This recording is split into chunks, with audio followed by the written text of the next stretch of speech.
How to put parental controls on iPhone.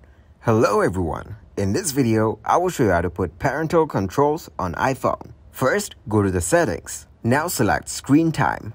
Here, turn on the screen time. Then, tap on continue. Now select this is my child's iPhone.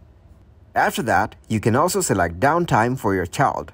Your permission will be required to allow more screen time, or you can skip it for now. After that, you can also set the app limit. Once you're done setting the apps, you need to set the time amount, which means how much time you want to allow for these apps.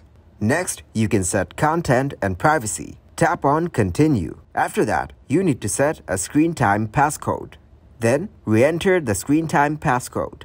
Also, you need to set your Apple ID for screen time passcode recovery. Tap on OK to continue. Once you're all done, on this screen, you can manually set all these settings. Here, you can also set up screen time for family. Thank you guys for watching this video. Hope you got some value. Make sure to like the video and subscribe to the channel to get notified for new videos. See you in the next one.